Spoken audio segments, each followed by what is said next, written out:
رزم خواتین YouTube channel ناظرین سنت السلام علیکم ورحمۃ اللہ وبرکاتہ۔ ناظرین میں نوشاد برکاتی رزم خواتین یوٹیوب چینل میں آپ سبھی کا خیر مقدم کرتا ہوں۔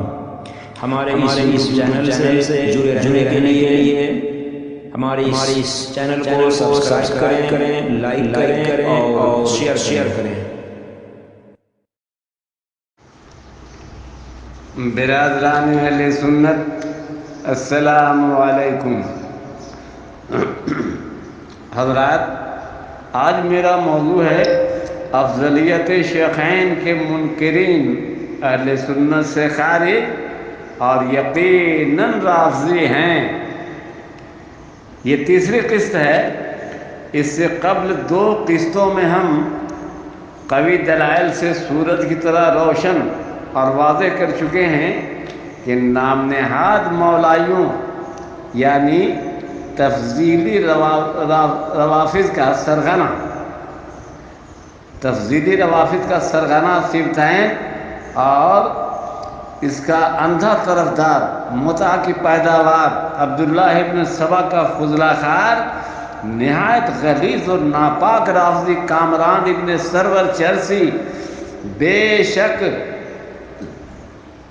افضلیت شیخین کا منکر و دشمن اور صحابہ کرام خصوصاً حضرت امیر معاویہ رضی اللہ تعالیٰ عنہ کا گستاخ و بے ادب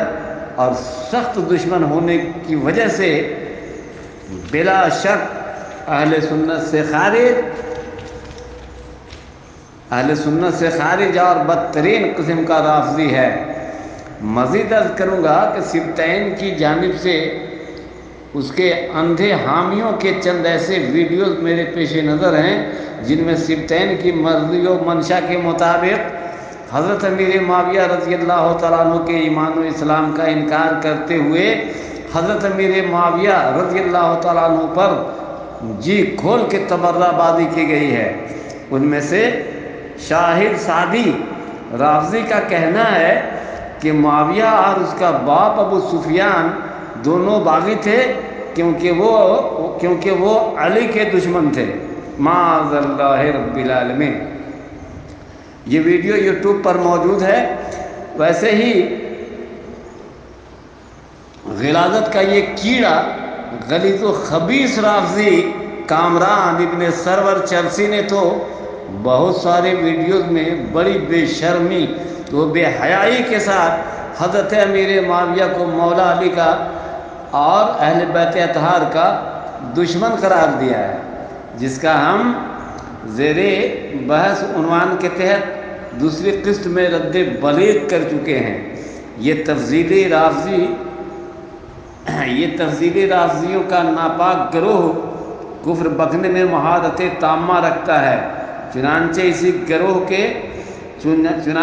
گروہ بد کے عقائد کا ایک متمد ترجمان فیض الوارثی نے ایک ویڈیو میں کہا ہے کہ جس طرح سے میرے آقا حضور علیہ الصلاۃ والسلام حضور نبی کریم صلی اللہ علیہ وسلم پوری کائنات میں سب سے افضل و اعلیٰ ہیں، تمام نبیوں سے افضل و اعلیٰ ہیں، ٹھیک اسی طریقے سے ان 5 نفوس قدسیہ میں سے ہر ایک ذات تمام انبیاء سے افضل و اعلیٰ اور پوری کائنات کے مالک و مختار ہیں، معاذ اللہ رب العالمین۔ اب کوئی مجھے بتائے کہ کون ایسا عالم و مفتی یا مسلمان ہے جو ایسا کفر بکنے والے اور اس کے حامیوں کو مومن و مسلمان کہنے کی جسارت کرے گا؟ غیر نبی کو انبیاء سے افضل قرار دینا یہ کفر خالص نہیں تو اور کیا ہے؟ المختصر، اب ہم ویسے دلائل قائم کریں گے جن سے واضح ہو جائے گا کہ محبوب خدا سرکار مصطفیٰ صلی اللہ علیہ وسلم کے تمام صحابہ محفوظ عن الخطا ہیں اور ان سے عداوت و دشمنی رکھنے اور ان کی شان میں گستاخی و بے ادبی کرنے والا یقیناً غالی رافضی غالی رافضی ہے اور اہل سنت بلکہ اسلامی سے خارج ہے، دلائل ملاحظہ ہوں۔ سیدنا امیر معاویہ رضی اللہ تعالیٰ عنہ کے سلسلے میں شرح شفائے قاضی عیاض نسیم الریاض شریف میں ہے کہ وَمَن یکن یتون فی معاویہ فذلک کلب من کلاب الحاویہ، یعنی جو امیر معاویہ رضی اللہ تعالیٰ عنہ پر طعن کرے وہ جہنم کے کتوں میں سے ایک کتا ہے۔ یہی فتویٰ سیدی اعلیٰ حضرت کا بھی ہے، سیدی اعلیٰ حضرت کا بھی احکام شریعت صفحہ 103 پر موجود ہے۔ اور سیدنا سہیل بن عبداللہ تستری رضی اللہ تعالیٰ عنہ فرماتے ہیں کہ وہ شخص رسول خدا صلی اللہ علیہ وسلم پر ایمان ہی نہیں لایا جو آپ کے صحابہ کرام کی تعظیم و توقیر نہیں کرتا اور انہیں عزیز نہیں رکھتا، اور نہ وہ رسول خدا صلی اللہ علیہ وسلم کے حکم کی قدر و منزلت کرتا ہے۔ مدار النبوہ شریف جلد اول صفحہ 555۔ اور حضرت امام مالک رضی اللہ تعالیٰ عنہ فرماتے ہیں کہ جو شخص غضبناک ہو کر کسی بھی صحابی رسول سے غیظ و غضب کا اظہار کرتا ہے وہ کافر ہے، کیونکہ حق تعالیٰ فرماتا ہے لِيَغِيظَ بِهِمُ الْكُفَّارَ، یعنی یقیناً صحابہ کرام سے کافر لوگ ہی غیظ و غضب کا اظہار کرتے ہیں۔ مدار النبوہ جلد اول صفحہ 553، مکتوبات مجدد الفسانی اول جلد اول صفحہ 191۔ اور اہل سنت کے عظیم مفتی احمد یار خان نعیمی علیہ الرحمہ بھی فرماتے ہیں کہ قرآن نے ان بدبختوں پر کفر کا فتویٰ دیا جو کسی صحابی سے جلے یا نفرت کرے۔ قرآن نے صراحتاً کفر کا فتویٰ صحابی کے دشمن پر ہی دیا ہے، لِيَغِيظَ بِهِمُ الْكُفَّارَ، یعنی یقیناً صحابہ کرام سے کافر لوگ ہی غیظ و غضب کا اظہار کرتے ہیں۔ اس سے عبرت پکڑنا چاہیے۔ امیر معاویہ رضی اللہ تعالیٰ عنہ پر ایک نظر صفحہ 27۔ اور امام ابن حجر شافعی مکی رضی اللہ تعالیٰ عنہ فرماتے ہیں کہ ابو زرع العراقی نے کہا ہے کہ جو اپنے زمانے کے امام اور مسلم کے اجل شیوخ میں سے ہیں کہ جب تو کسی شخص کو اصحاب رسول صلی اللہ علیہ وسلم میں سے کسی کی تنقیص کرتا دیکھے تو سمجھ لے کہ وہ شخص زندیق ہے، اس لیے کہ رسول کریم صلی اللہ علیہ وسلم قرآن پاک اور جو کچھ اس میں بیان ہوا ہے سب برحق ہے اور یہ سب صحابہ ہی کے ذریعہ ہم تک پہنچا ہے۔ پس جو شخص صحابہ کرام پر جرح کرتا ہے وہ کتاب و سنت کو باطل قرار دیتا ہے، اور ایسے شخص پر جرح کرنا اور اس پر ضلالت و زندیقیت اور کذب و فساد کا حکم لگانا بہت زیادہ مناسب اور درست ہے۔ الصواعق المحرقہ صفحہ 698۔ اور حضرت امام اعظم ابو حنیفہ رضی اللہ تعالیٰ عنہ کا جلیل القدر شاگرد حضرت معانی رضی اللہ تعالیٰ عنہ نیز قاضی عیاض رضی اللہ تعالیٰ عنہ فرماتے ہیں کہ سیدنا امیر معاویہ رضی اللہ تعالیٰ عنہ حضور صلی اللہ علیہ وسلم کے صحابی اور برادر نسبتی ہیں اور کاتب وحی، وہ وحی الہی کے امین ہیں۔ جو انہیں برا کہے اس پر خدا و رسول اور فرشتوں کی لعنت۔ شفا شریف جلد 2 صفحہ 128۔ اور سرکار مجدد الفسانی رضی اللہ تعالیٰ عنہ فرماتے ہیں کہ صحابہ کرام رضوان اللہ تعالیٰ علیہم اجمعین میں عیب نکالنا در حقیقت پیغمبر خدا صلی اللہ علیہ وسلم کی ذات پاک میں عیب نکالنے کے مترادف ہے، اور اس شخص کا رسول خدا پر کوئی ایمان نہیں جو صحابہ کرام کی تعظیم و توقیر کا منکر ہے۔ مکتوبات امام ربانی دفتر اول مکتوب نمبر 80 صفحہ 248۔ اور سید السادات سند الواصلین سیدنا امیر عبدالواحد بالگرامی رضی اللہ تعالی عنہ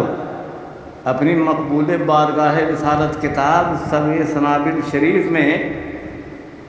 ہر صحابی رسول کی شان و عظمت بیان کرتے ہوئے فرماتے ہیں کہ اصحاب کے فضائل بشری عقلوں اور انسانی فکروں سے بہت بلند و بالا ہیں، اس لیے کہ ان میں سے ہر ایک کے فضائل اس قدر ہیں کہ اگر جبریل امین حضرت نوح علیہ السلام کی عمر لے کر بیان کرنا چاہیں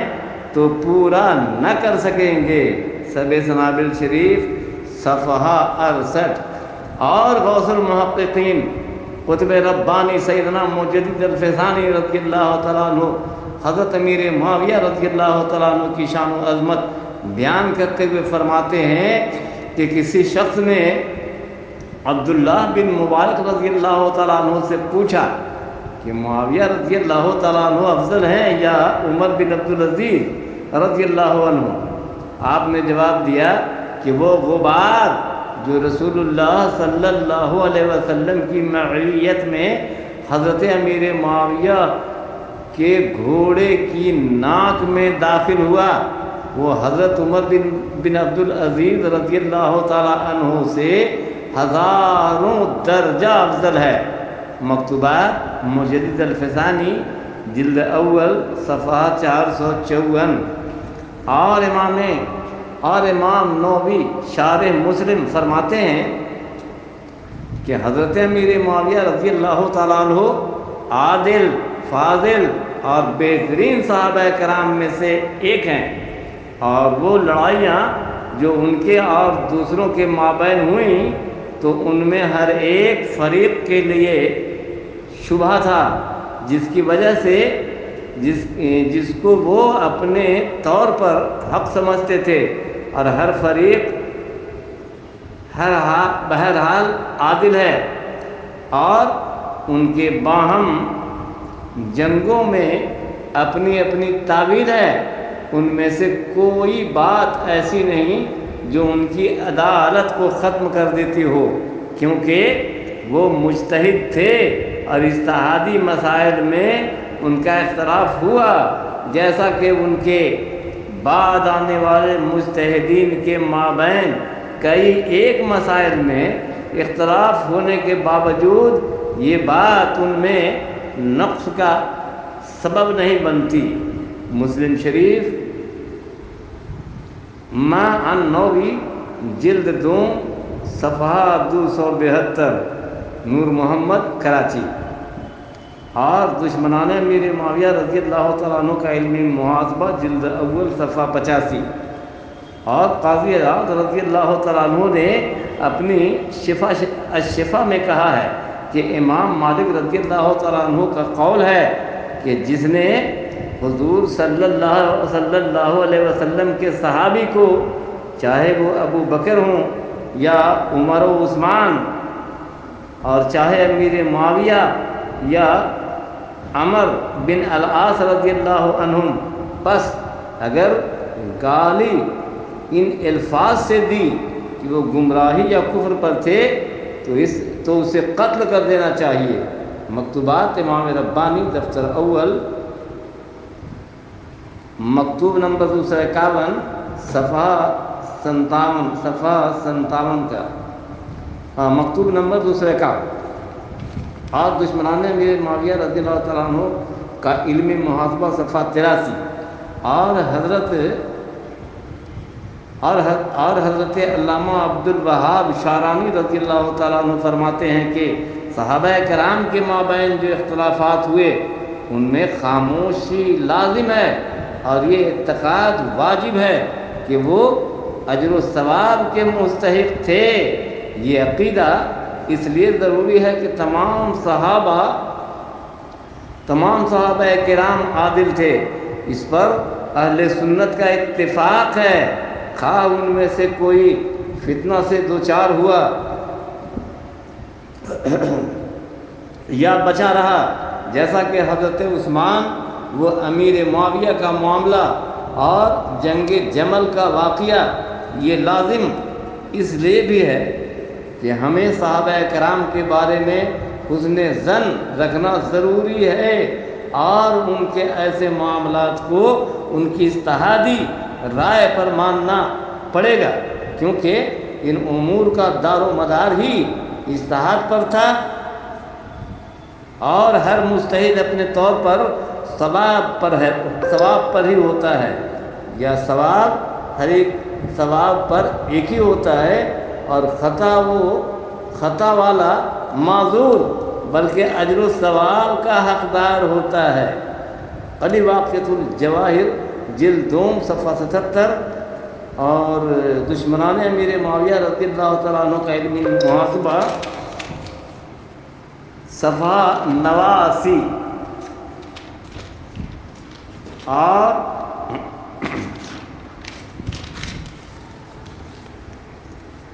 اور سیدنا